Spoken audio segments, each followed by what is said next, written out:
Matthew Badtke. Good morning, Matt. Good morning. How are you? I'm great. Getting closer to the start of fall semester. Oh yeah. Mm-hmm. Campus is ready for students. Absolutely. Yep.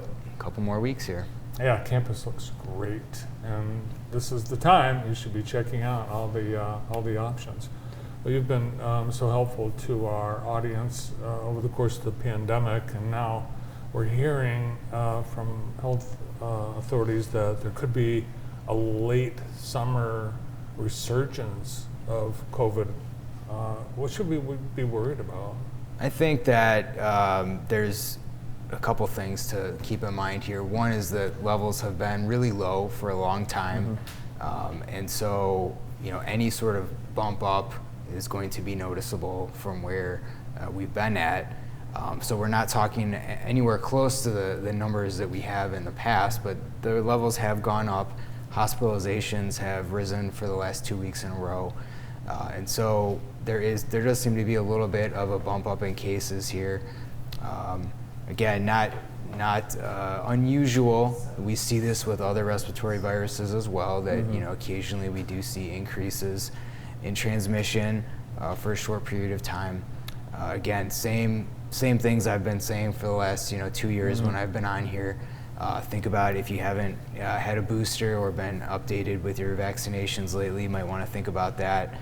And again, just think about if you hear of people in the community or people that are testing positive or are sick, don't go out. Just like we've been doing at the college, if you're sick, just stay home. Yeah. That's a good rule. Some new information on potential long COVID that's come out recently. Could you share that? Yeah, I did want to talk about the NIH has been doing a lot of work to try to understand that. I think when most of us, we think about, really wanting to move on from the last couple years and not focus on COVID anymore, but all those folks that are experiencing the long COVID symptoms are still struggling with that. Estimated anywhere between 10 and 30% of folks may experience some long COVID symptoms. So there are some people that are still experiencing issues from an infection, potentially a year or two ago. And the NIH has been doing a lot of work to try to understand what's happening. So they have 24,000 people they've been tracking that are experiencing long COVID symptoms to try to understand, better what actually are some of the main symptoms. And I think it's complicated and it's difficult, but they're starting to start some trials now of potentially using things like 30-day treatment of Paxlovid, which is a drug that we know works pretty well to prevent more serious infections, looking at some different brain stimulation techniques and things like that to try to help some of the mental fog that people seem to experience for some reason for months afterwards in some cases. So I think over the next year or two, as these trials go forward, we're going to start having a better understanding of what we can do when people are experiencing this. Because right now, I know it's very frustrating for a lot of people that are experiencing these symptoms, and there isn't really any clear answers on what to do about it. So hopefully that's going to be coming in the near future. And things like they have a reduced sense of taste. It sounds like a minor issue, but I mean that's something that's someone's going to think about all the time. Right. I mean, think about experiencing that for a couple of days is one thing, but if you think about 6 months of that or a year of that, it really starts to be quite a burden. Yeah. We didn't have as many mosquitoes biting us as normal, especially early in the summer, but with the late rain we've had, there are mosquitoes out, and there's some mosquito-borne illnesses to watch out for. Yeah, it's always fun to see what kind of new diseases pop up, and I heard of a new one last week that I had not seen before. Jamestown canyon virus was one that I had never heard of.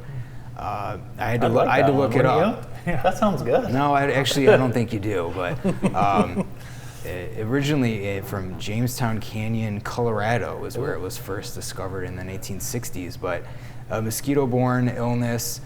You can think of it kind of like West Nile is another one.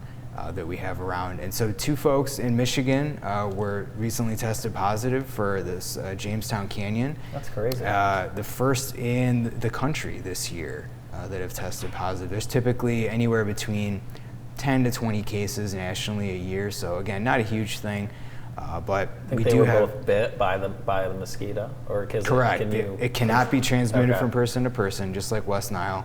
The only way you're going to get it is from being bitten by an infected mosquito. And a lot of these viruses circulate in animals, so that's typically where they're picking it up and then biting a person and transmitting it. So again, just this not common. Most people that get infected are not necessarily going to have severe symptoms, but in some cases it can lead to encephalitis and some issues with the nervous system. Mm-hmm. So just something to be aware of and make sure that people are thinking about, putting the repellents on and wearing long sleeves and long pants and things like that if you're going to be in areas with a lot of mosquitoes, because there have been. So the state looks at pools of mosquitoes, so they capture a whole bunch of them, and then they test the group to see whether they're carrying any of these viruses. And several of these groups have tested positive for West Nile and this Jamestown Canyon virus in Washtenaw County and a couple other counties around the state. So it is out there in some of the mosquito populations, and so just something, again, for people to just be thinking about and be aware of. Free college at Jackson College for an awful lot of people yeah. this fall. And what class might you recommend for someone that you're teaching? Oh, well, we're still offering a lot of sections of the public health course that I teach. I think that's a nice intro science course. Any of our intro courses where, our we have a natural science course, NSC 141, that's a really nice introduction to the scientific method and sort of how science is done and the process of science and things like that. So we've got a lot of nice courses to introduce people to some of the foundational concepts in science. Cool. You can find more by visiting jcc.edu. Thank you very much, Dr. Badtke, for joining us. Great seeing you guys again. More of the morning show right after this.